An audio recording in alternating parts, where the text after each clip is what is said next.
Hey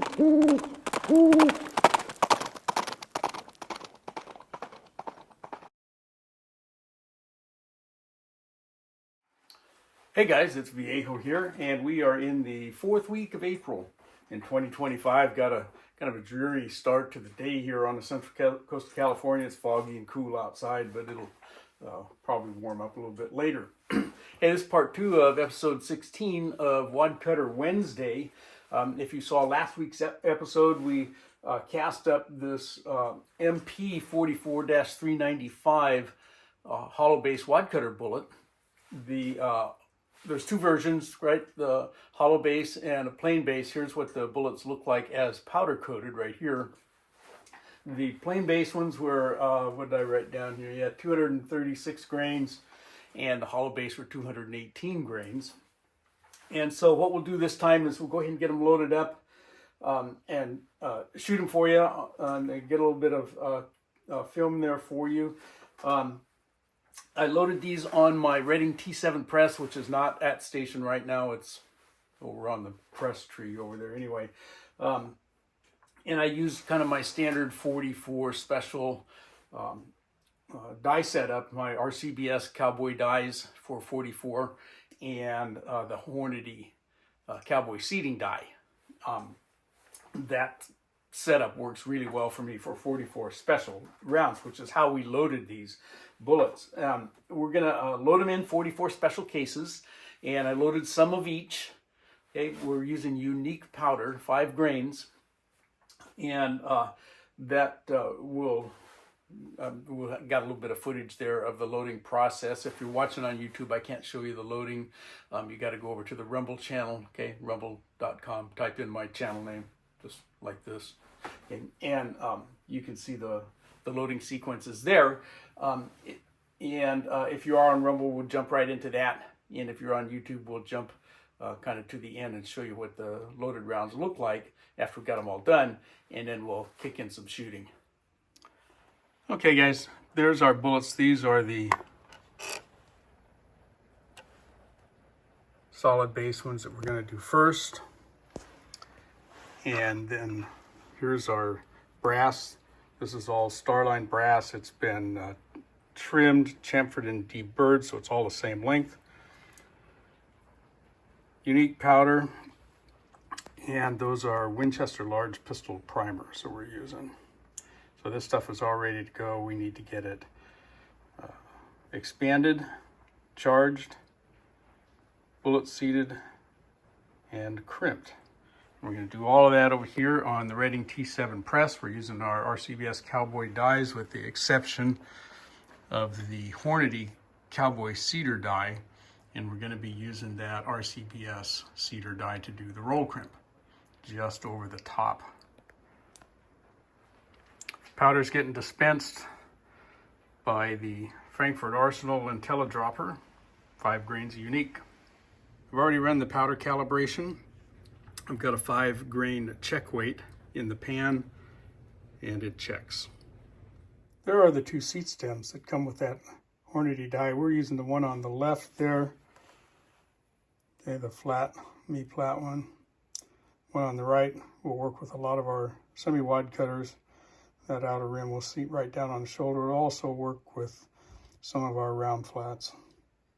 There's the crimp we're looking for, just enough to remove that mouth flare, just ever so slightly crimped over the top.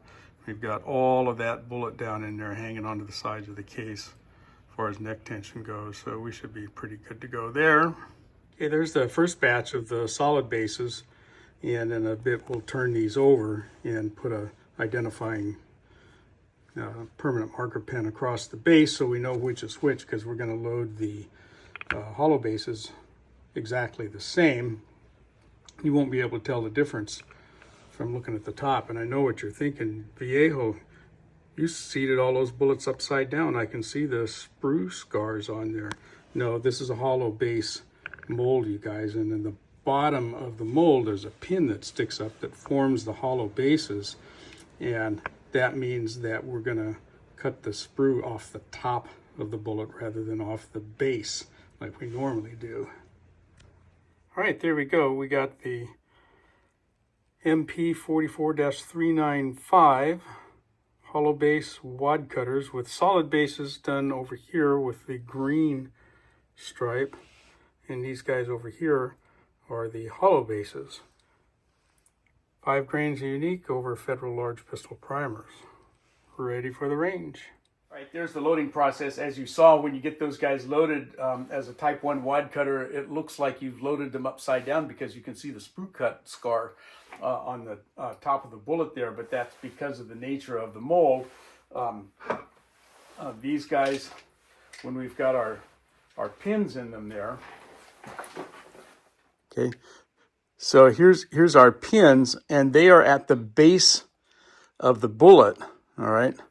And so when these guys drop off of those pins, that's base first, and then that makes the top of, that makes the surface of our bullet here, that's going to be the top of the bullet, so the sprue gets cut and leaves the scar on the nose of the bullet rather than on the base, like is more common. All right, anyway, so I shot these guys out of the Ruger Super Red Hawk, nice big heavy revolver. And these guys actually did a pretty good job with 5 grains unique. They're between 800 and 900 feet per second. And we'll get in here and take a look at that next. So let's go to the range. It was a rainy, nasty day when I was shooting these. It was actually quite some time ago when I did the range work with these. And so I'm, under the covered part of the range to shoot, but I wasn't going out there. And that, you'll see what I mean when it was raining that hard to get a close up of the target. So you'll have to see that, from a distance, so to speak. So let's go see what happened there.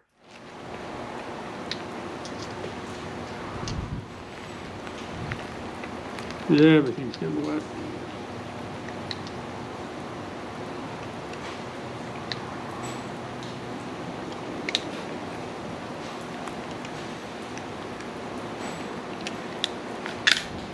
All right, see if we can blow those stickers off. We're going to be wet.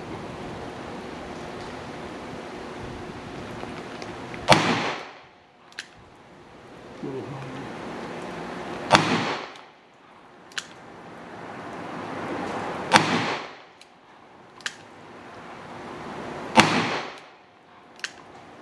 Way high.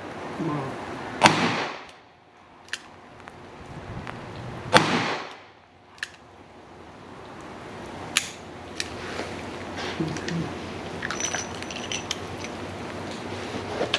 Let's do 6 more of those.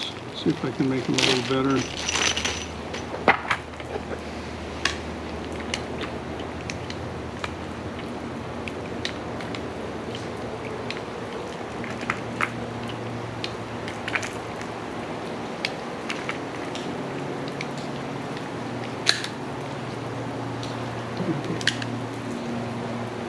The point is dead center in the orange circle. And a high one.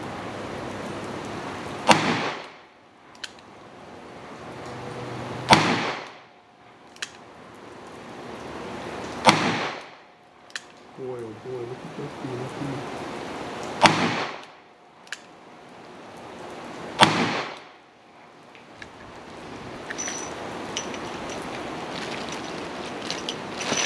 All right, I only got 2 more of these. Let's go ahead and ditch those.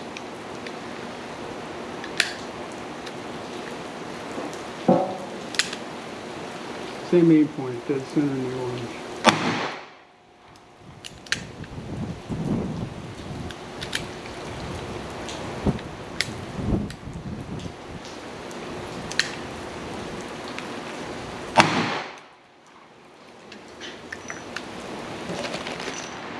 Okay, these are going to be the hollow base.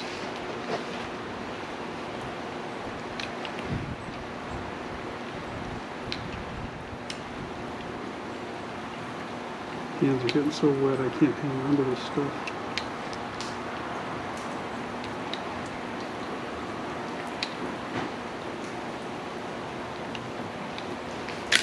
Alright, here we go. Aim point, same place, dead center in the orange circle. see. Give you guys for that. A little high, I think.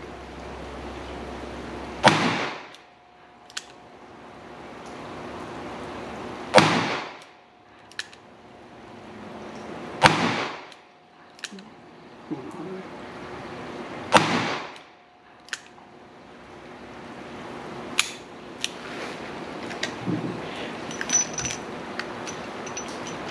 Yeah, let's get some more in here.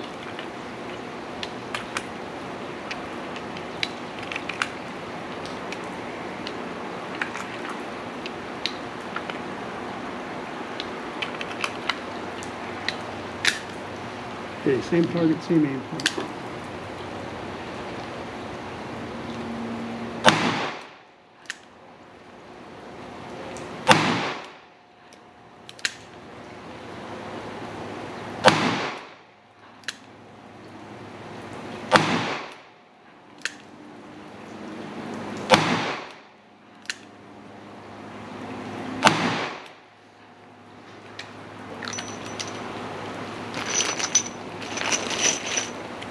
Okay, there they are. Not too bad a group other than those two.